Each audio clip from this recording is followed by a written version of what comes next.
We tend to associate experiences of various unusual powers as either evidence of high mental development or perhaps spiritual development.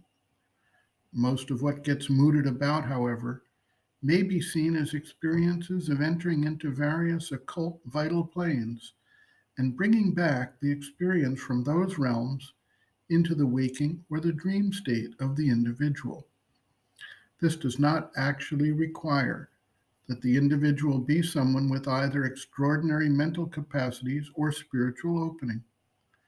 These experiences may be what are known commonly as psychic experiences, not to be confused with the use of the term by Sri Aurobindo and the Mother to describe the soul essence or true being other than the external ego personality, and may involve things like telepathy, telekinesis, clairvoyance, out of body travel, psychic crime solving, powers of hypnosis, as well as things like psychic readings and past life regressions.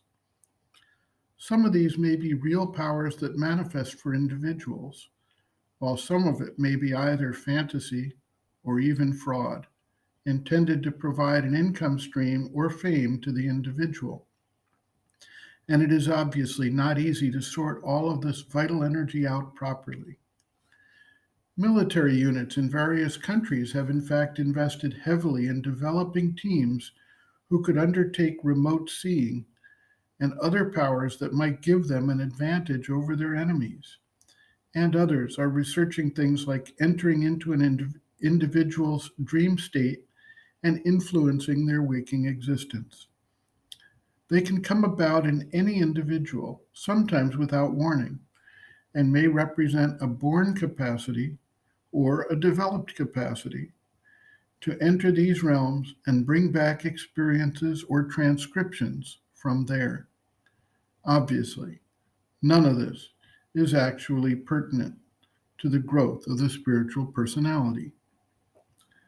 The Mother observes, quote, usually people mean by experience either altogether extravagant phenomena, levitation and things like that, or else sensational visions, being able to see the future, or seeing at a distance, or maybe ordinary things like being able to tell where a lost object can be found, or all kinds of little tricks like that. This is what people call experiences.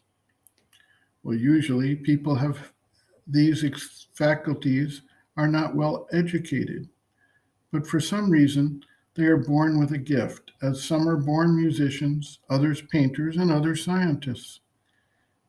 There are born clairvoyants, and so it may be, when they are in need, they use this faculty to earn their living, and they spoil it completely. If they happen to be in comfortable circumstances and do not need to earn their living, then they become famous among their friends. In any case, this is always an opportunity for a certain kind of commercialism. There are very few who can have these gifts without using them either to make a name for themselves or to earn money.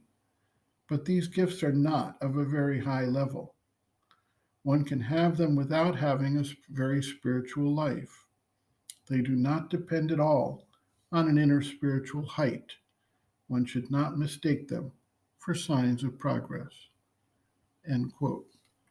Reference, Sri Aurobindo and the Mother, Growing Within, The Psychology of Inner Development, Chapter 7, Growth of Consciousness, Inner Experiences, page 129.